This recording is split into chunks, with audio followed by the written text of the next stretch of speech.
the butchering of both the Japanese and the English language. Viewer discretion is advised. Well, hey everyone, it's Drunken Otaku here. And today we're going to be going over what I'm reacting to in spring 2017, which is just starting in a few days. Now, of course, I'm going to keep with the Monogatari. I'm going to keep up with Girls on Panzer and Prison School, and then when those finish up, replace them with something else. And of course, I am going to continue with Little Witch Academia, which is a 2-core. Now, as far as spring 2017 shows go, I have 1, 2, 3, 4, 5, 6, 7, 8 right now that looks like I'm reacting to. I trimmed my list down just a bit. Of course, I'm be hitting the big two, Attack on Titan and My Hero Academia. And now I am anime only with both those shows. So, you're going to be getting my pure reaction as far as that goes. I am excited. Actually, I'm more excited for My Hero Academia than Attack on Titan. But, you know, that's just me. I liked Attack on Titan well enough. But, you know, it wasn't like my favorite show or anything like that. It was a good show. It was decent. It had good elements. It had nice twists, you know. I really liked a lot of the things they did with it. But it's not like, you know, super great in my opinion. But I'm excited for Season 2 regardless because that gives it more room to expand and do different things. And it might, you know, totally blow me away. Alright, the next one I'm reacting to is It Wrong to Pick Up a Girl in a Dungeon? Sword Oratory, which is Sword Princess Aya's Wallstein story. It's a side story going along parallel with the original series. I would have rather have had a Season 2, but this is good enough as far as I'm concerned. You know, I really thought this was a fun show. It wasn't like anything super amazing about it by any means, but it was a lot of fun, and I enjoyed it immensely. So I'm looking forward to seeing everything from her perspective. Because she doesn't really talk much, and it really doesn't do, you know, you don't really see inside her head at all. So it's going to be kind of cool to see her as the main character. This one I'm really excited for. Zero Kara Hajimeru Maho no Sho. I just slaughtered that saying, but whatever. And this one is from White Fox. And, you know, the year 526 of the Lithogoric calendar, the world knew that witches existed, and they practiced the notorious art of sorcery. Nevertheless, the world did not know anything about the study of magic. Our story follows a half-man, half-beast mercenary.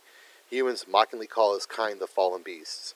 He always dreamt of becoming a human, but one day he met a witch who would change his life forever. Now this looks fun and interesting. And I know White Fox can deliver when it comes to fantasy settings.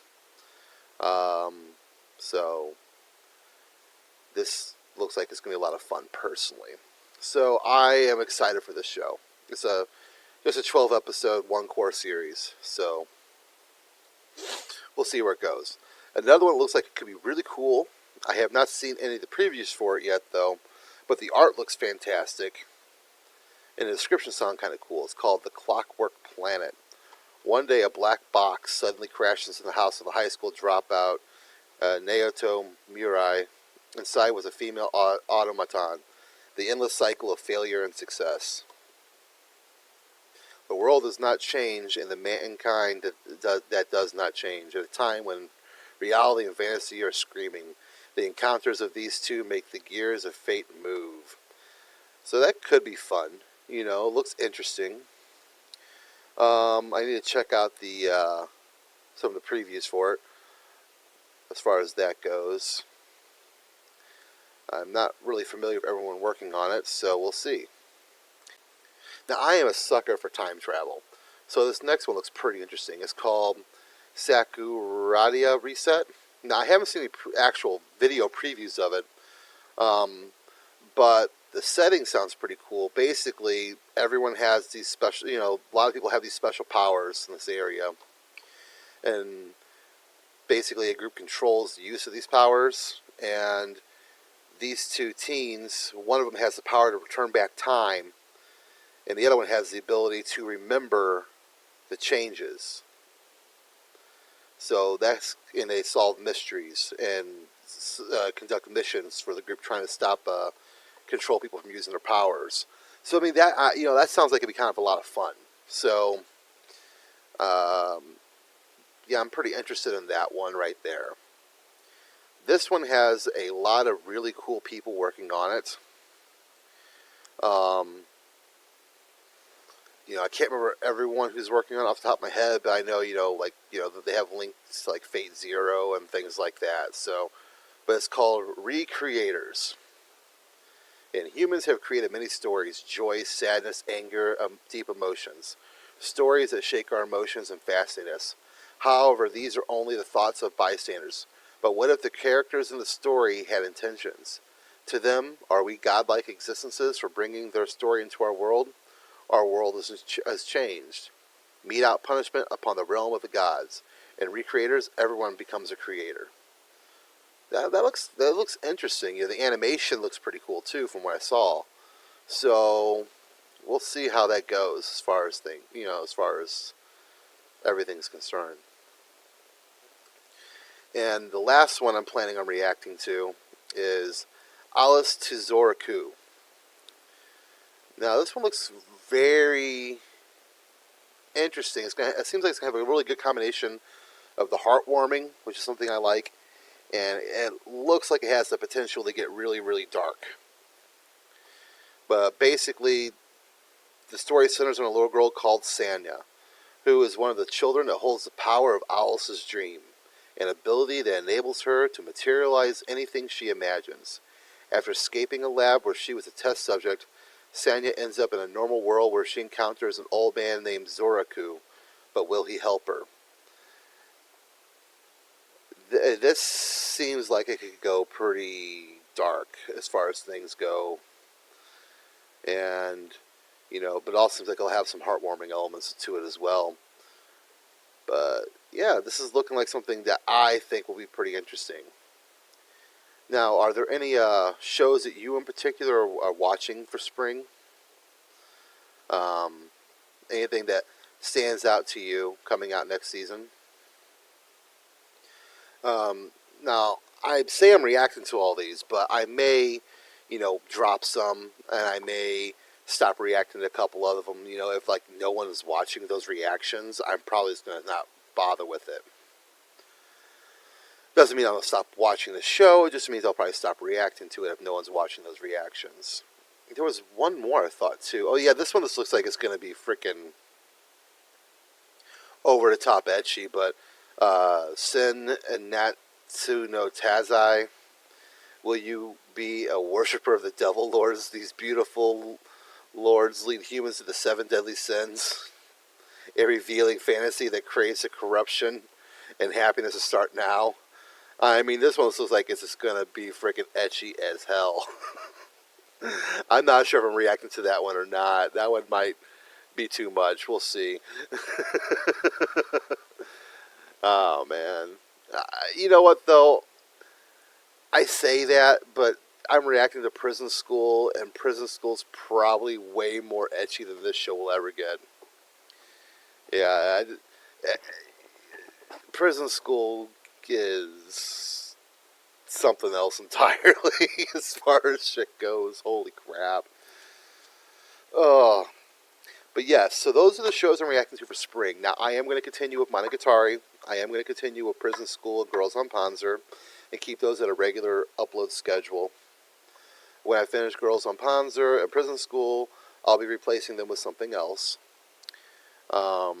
So, yeah, that's just kind of looking like my lineup right now, and I'm going to try to stay as consistent with that lineup as possible. I'm going to be almost doubling, if not more, the amount of shows I'm reacting to. But, yeah, that's just kind of where I'm standing as far as things are concerned right now.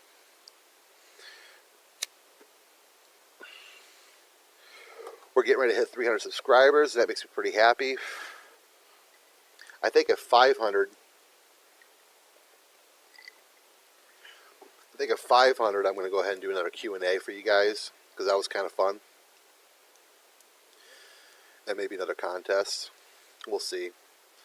But yeah, I'm excited for spring. Spring looks like it's going to have a lot of good stuff, or at least a lot of interesting stuff. Whether it turns out to be good or not remains the question. You know, some of these shows that sound kind of interesting, if the execution sucks, they just might not be like, okay, Zero, I think that'll be fine. White Fox, they do a good job. I like everything they've done that I've seen of them. I think that's going to turn out fine. But, and Damachi, I think that'll be fine. JC Staff knows how to do stuff. I'm already familiar with the world. That'll be good. Same with My Hero Academia and Attack on Titan. Some of the riskier ones may not play out well. Clockwork Planet sounds interesting and different, but execution-wise, it might be the next Handshakers.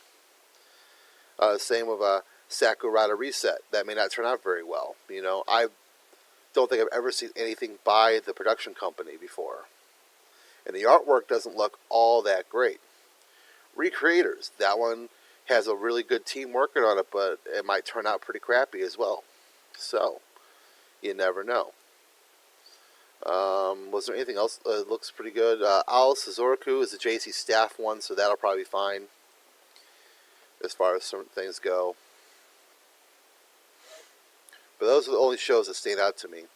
Now, there might be something I've missed that's going to turn out to be amazing, and then I might start reacting to it later on. People start going, hey, you have to watch this. But yeah, let me know in the comments. What are you watching? What are you planning? What are you excited for next season? What did you watch this season? Which some of the shows are you really enjoying? I think the two that really stood out the most to me, other than sequels, this season would be Scum's Wish and Yojo Senkai. Those really stood out for me as something different. Dragon Maid as well. I didn't think I would like Dragon Maid at all when I started watching it, but I did. But yeah, Yojo Senkai, though, is like, something I got really excited about when it started going on, man. And episode 2 came and it blew me away, and then it never stopped.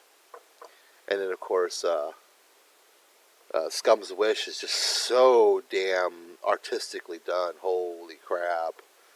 It's freaking gorgeous the way they shot it.